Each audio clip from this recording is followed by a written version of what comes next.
Welcome to the Transitioning Youth to Adult Healthcare course. This course was prepared by the Illinois chapter of the American Academy of Pediatrics and the Division of Specialized Care for Children, with funding from the Department of Health and Human Services, Health Resources and Services Administration, Maternal and Child Health Bureau.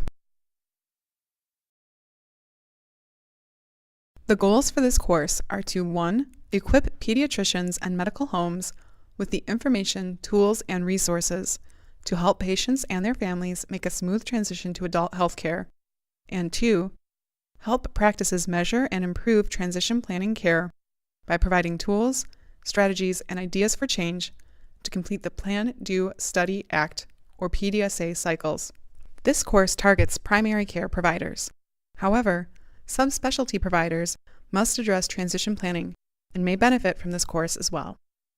This training qualifies for 15 Continuing Medical Education Physicians Recognition Award Category 1 credits, or CME PRA Category 1 credits.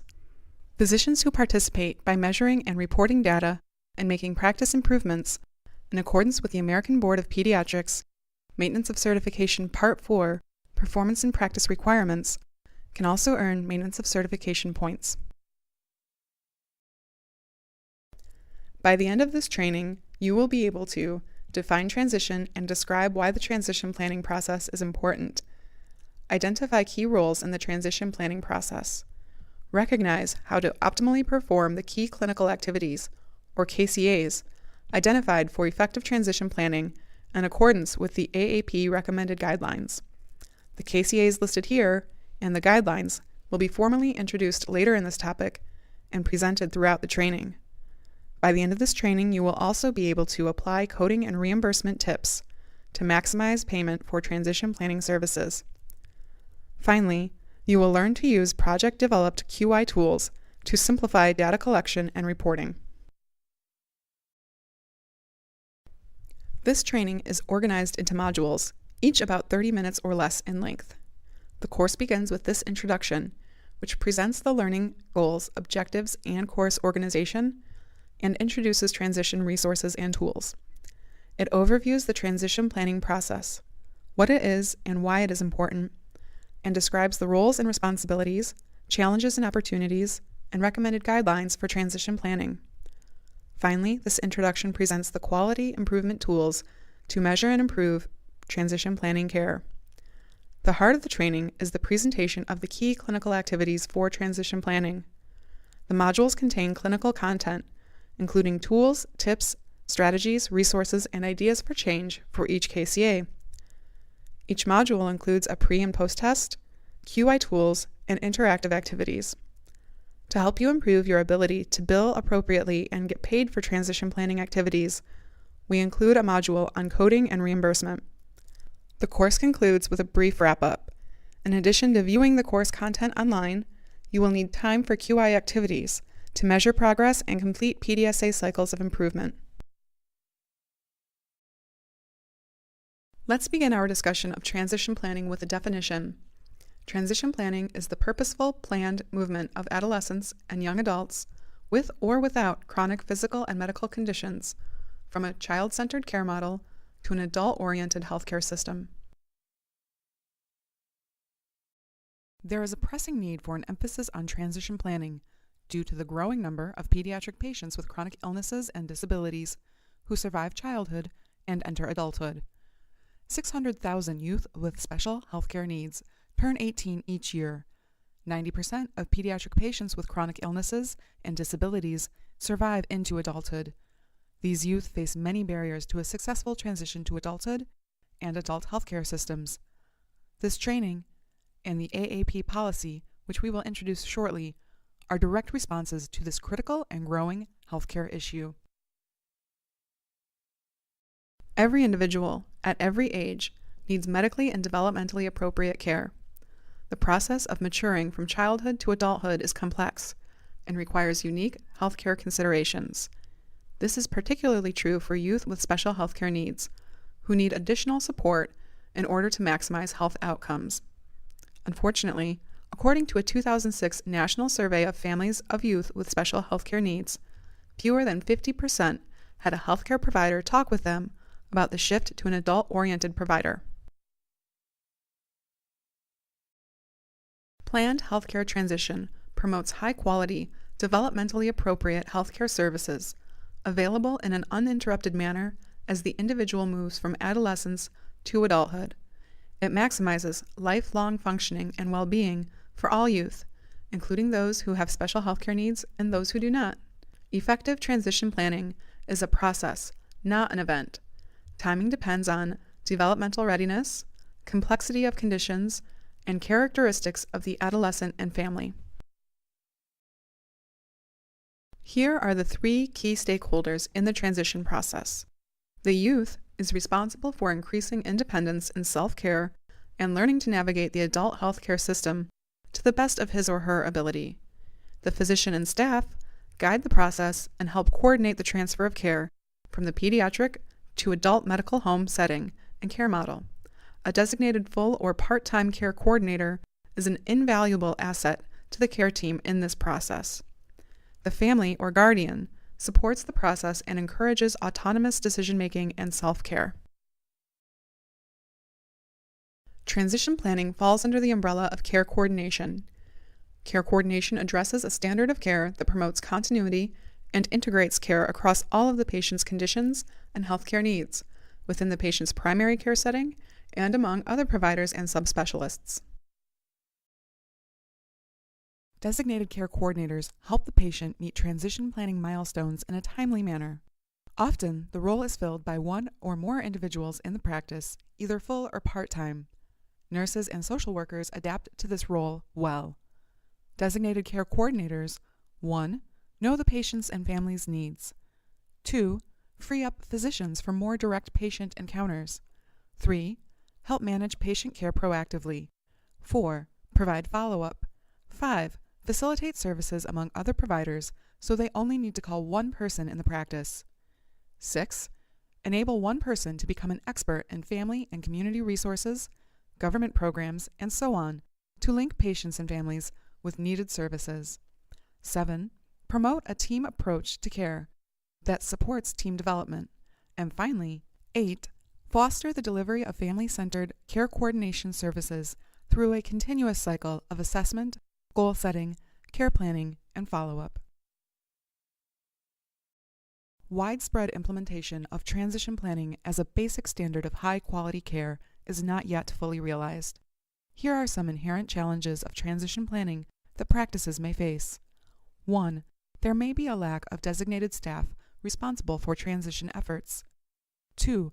There may be financial and reimbursement barriers, including changes in insurance. 3. For patients with special healthcare needs, there may be difficulty identifying adult-oriented providers willing and able to assume the patient's care. Many adult healthcare providers lack training in childhood onset conditions and may be uncomfortable accepting such patients into their practice. 4. There may be family concerns, but a new adult care physician does not know enough about the condition or how to handle the patient. 5. There may be a lack of coordination and communication between the pediatric and adult systems of care to provide a smooth transfer. Patients and families will also need to prepare themselves to successfully navigate the adult system. 6. A commonly expressed challenge is the lack of time to provide transition services. 7. Finally, there may be reluctance on the part of all or some of the stakeholders, the pediatrician, their staff, and the youth and family, to terminate the relationship. Are any of these challenges evident in your practice? Do you have others to add to the list? One challenge just described bears further mention. Some patients and families may never feel ready to transfer to another practice. This is particularly true for patients with special healthcare needs who interact with their doctor and staff on a regular basis. However, transition is the inevitable chronological process of becoming an adult, with all of its biological, psychological, social, and legal implications. By laying the foundation early, families have time to prepare. Transition planning, particularly for youth with special healthcare needs, should anticipate and address challenges patients and families may face as the youth enters adulthood. It is important to inform, educate, and encourage patients and families through the process. Transition planning should occur when the youth is medically stable, not during times of medical instability, such as an emergency room visit or hospital admission. Now that we have discussed some challenges of transition planning, let's look at the opportunities. Transition planning provides opportunities for 1. Establishing standards for the transfer of care from a pediatric to adult care model. 2. Better planned care transfer, which occurs with preparation over time. 3. Shared health information among providers. And 4. The potential for improved health outcomes, patient safety, and patient satisfaction. What other opportunities would you add to the list? This course aligns with clinical guidelines and policy statements endorsed by the AAP and other medical associations, including the recently released clinical report supporting the healthcare transition from adolescence to adulthood in the medical home. The transition guidelines presented in this training will help create consistency among providers in practice, allow for measurable outcomes, and identify goals for various ages and stages. In particular, the algorithm in the clinical report provides a clear and efficient pathway for transition support. Before you continue, use the link provided to get familiar with the clinical report, which lays the foundation for the remainder of the training. Other transition policy statements endorsed by the AAP provide recommendations for meeting the transition needs of patients with special healthcare needs. Use the links provided to review them now, or access them at any time during the training in the Tools tab. Here are the key clinical activities for transition planning presented in this course. They were selected by the Illinois Healthcare Transition Project Expert Work Group and align with the recently released AAP clinical report. This is the same list you viewed in the course objectives and will view again throughout the training. However, feel free to add to the list of KCAs if there are other transition planning activities that suit your practice's needs. Chances are, to deliver optimal care for the key activities just presented, you may need to make some changes in the way your practice provides transition care now. Here are some reasons to use quality improvement methods when making clinical or process changes related to transition services. Taking a quality improvement approach, 1. Provides a systematic method for change. 2. Allows you to start small. 3. Helps you assess whether a proposed change works. 4. Allows you to evaluate costs and side effects of proposed changes. 5. Encourages all stakeholders that changes can lead to improvement and better quality care. And 6. Minimizes resistance upon implementation. A widely accepted framework for quality improvement is the Model for Improvement, developed by Associates in Process Improvement. It is a simple yet powerful approach that uses plan, do, study, act cycles to continuously test changes on a small scale to accelerate improvement. Changes that prove successful can then be implemented and spread throughout the practice. The next slide provides project-developed QI tools that you can save to your computer. You can fill them in as you go, or print to complete with your team. Interact with each tool after the module to tailor them to your practice's needs. The next slide will not advance until you click the button below. Here are some QI tools to help you improve transition care. These include 1. The Adolescent Transition Planning Checklist. 2. The Data Collection Tool. 3. The Aims and Measures Grid. 4. The Barriers and Ideas for Change Grid. And 5. The PDSA Planning Worksheet. Before you continue, use the links provided to download and print these tools to use during the training. When you are ready to continue, we will examine each tool in more detail. You can attach the Adolescent Transition Planning Checklist to patient charts or adapt it for an EHR system.